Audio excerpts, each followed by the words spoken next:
pupuntahan na lugar dito sa Norsagaray, Bulacan. Bali, gawin natin, maiba naman. Kasama ko si Mami. Ayan, kamusta Mami? Aika. Ngayon ko na uli nakasama si Mami. At maiba naman sa vlog natin. Gagawin naman natin yung van life. Magba-van life naman tayo. Ayan, may isang place tayong pupuntahan doon na pinuntahan na rin ng mga ibang vlogger na mahilig sa van life.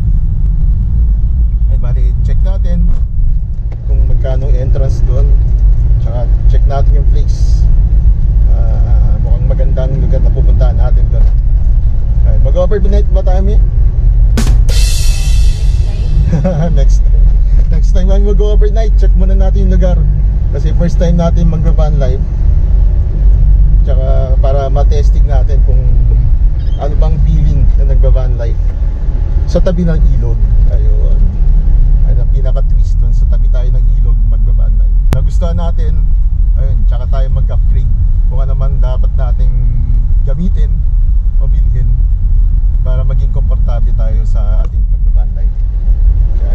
Mamaya check natin, tignan natin yung mga magagandang place doon. Papakita ko sa inyo. Tsaka kung paano na rin pagpunta doon sa lugar na pupunta natin. Secret muna, pero alam po nandyan sa thumbnail live ano natin kung saan tayo pupunta. Tsaka ayun, maya na lang. Okay, alright. And guys, dito na tayo. Ang problema ngayon, tatanong natin kung paano yung ano dito, kung paano tayo makakapwesto. Kahit dito lang gusto kami sasakyan. Parang van life yung dating namin. Parang si Bankada. Nakita nyo naman. Wala na kayo dyan, basta maya wala tayong mita dyan, sir ha? Okay lang po. Bali mag ano lang po. Maraming tao ngayon po rito ngayon. Mamaya-maya po, ma'am. Gabi. Guys, ito palang lugar na to is hindi pa masyadong open sa lahat. Parang hindi pa masyadong ganun ka-develop. Kaya po konti pa lang ang pumupunta rito. Ayun.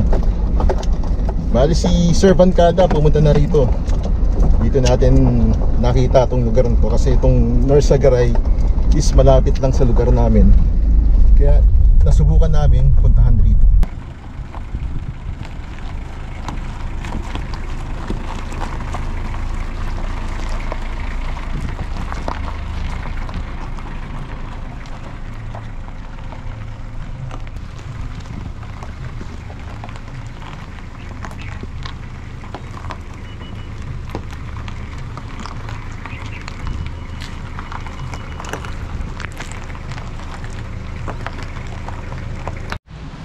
Ang ganda rito guys, oh. Tingnan nyo. Umuulan lang. Yo. Naabutan na kami ng ulan. Yan, bali dito kayo napaka-park ngayon. Kung saan nakapark si Bankada. Yan. Ayun guys, oh. Hugas. Malalim.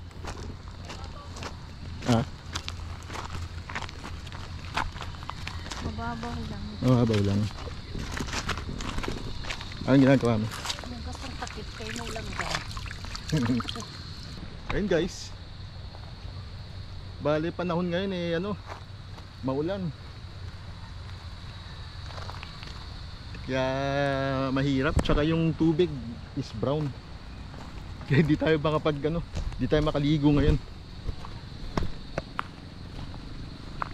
Brown kasi umuulan. Ayan. Malinaw naman. Di lang natin alam kung biglang lalim sa bandang dulo. Kasi nga umuulan. Kaya sigurado may ipang part dyan na malalim na. Ayun, malalim na yun. Ayun, bale yan yung lugar natin. Ayan, dyan tayo ngayon. Tapos ang gagawin natin,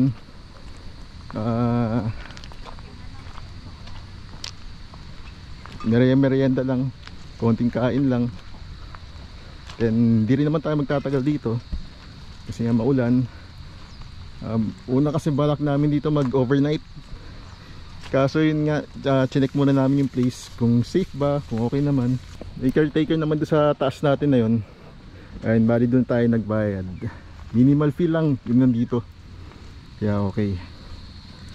Ayun, hindi pa siya masyadong open sa public or rene-renovate pa, kaya kukunti pa lang ang tao dito. Tsaka weekdays kasi ngayon, kaya magandang pumunta rito. Medyo solid natin yung lugar. Ano, Daddy? Ang posporo.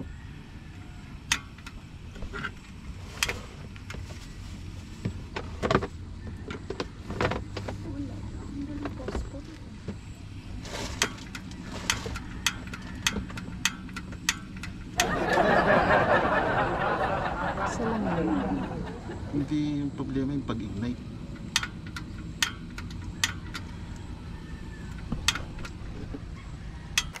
Ayun guys, bali dito may swimming pool din sila, oh.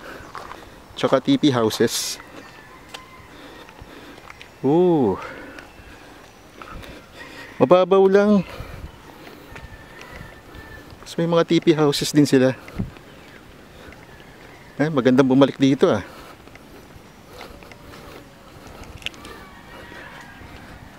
Ito,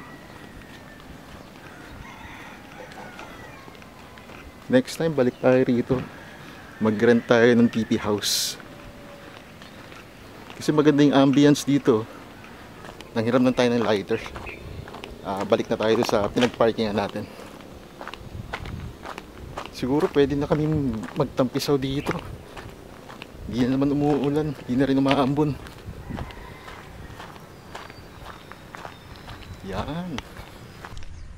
Ayun guys, no, bali dito ka tayong nakapark.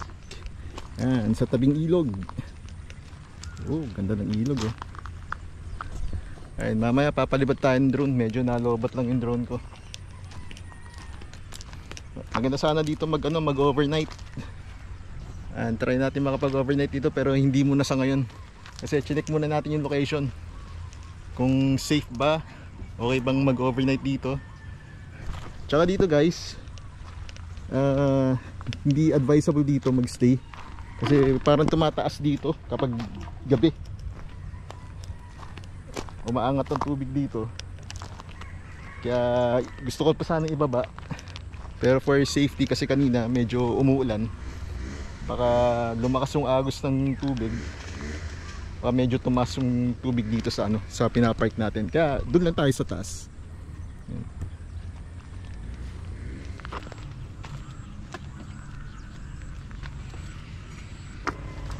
Kape tayo guys. Nagbaon na lang kami ng ready to Si Daddy ayaw ng kape, kaya allergen lang daw ang kanya. Ako lang kasi yung addict sa kape.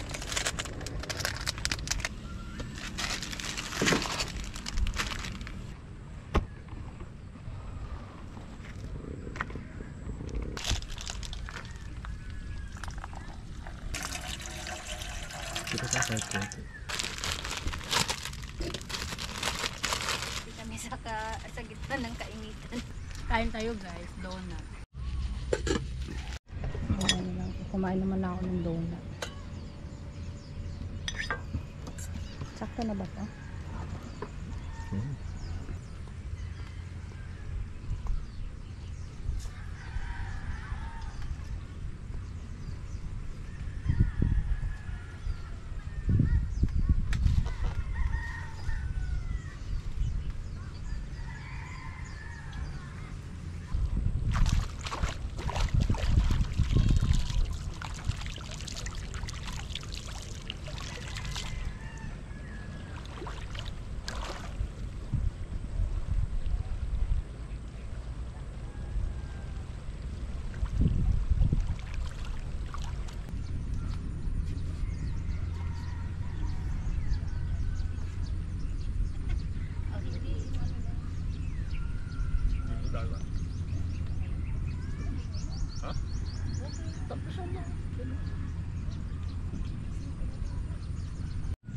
Ayun guys, bali yung dala natin power station dito. Ito yung ating solar power bank. Nagamit na uli natin. Kanina ginamit ko to sa sa pag-charge ng drone, yung controller ng drone natin. Nagamit natin yan kanina. Kaya ito, may 3 bars pa siya. Ayan. Kapag magka-camping tayo, ito niladali natin. Ayan. Kaya ito muna yung gamit natin. Kasi ito, meron tayong isang camera. Tapos yung drone kanina, nagpalipad na tayo. Ayun. Guys, tumataas nga ang tubig dito. Ayun, ang bilis tumaas. Ayun, kanina malawak pa to eh. Ayun ngayon, tumaas na kaagad. Siguro kailangan nating mag-pack up na. Kasi ito yung sasakyan natin, medyo malapit lang tayo dun sa malapit lang tayo dito sa ilog. Medyo umaangat na siya. Ibig sabihin tumataas na yung tubig. Kasi tuwing hapon tumataas talaga yung tubig dito dahil nagbabagsak yung sa anggat. Nagpapakwala sila ng tubig. Kaya tumataas yung yung tubig ng level dito. Kaya yun guys, mga 5:45 alis na rin tayo. Kasi hindi natin medyo kabisado yung lugar dito, yung daan, para hindi tayo abutin ng dilim. Next time siguro pag may pagkakataon, try natin mag-overnight dito.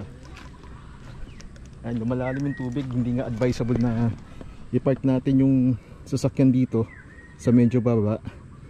Kasi nga, lumalalim yung tubig. Ito siguro to ka-level lang yung tubig dyan. Kaya nasa lang tayo, nasa level lang tayo talaga ng lupa. Ayun, aalis na rin naman tayo maya maya. Kaya yun, bachi-bachi na tayo.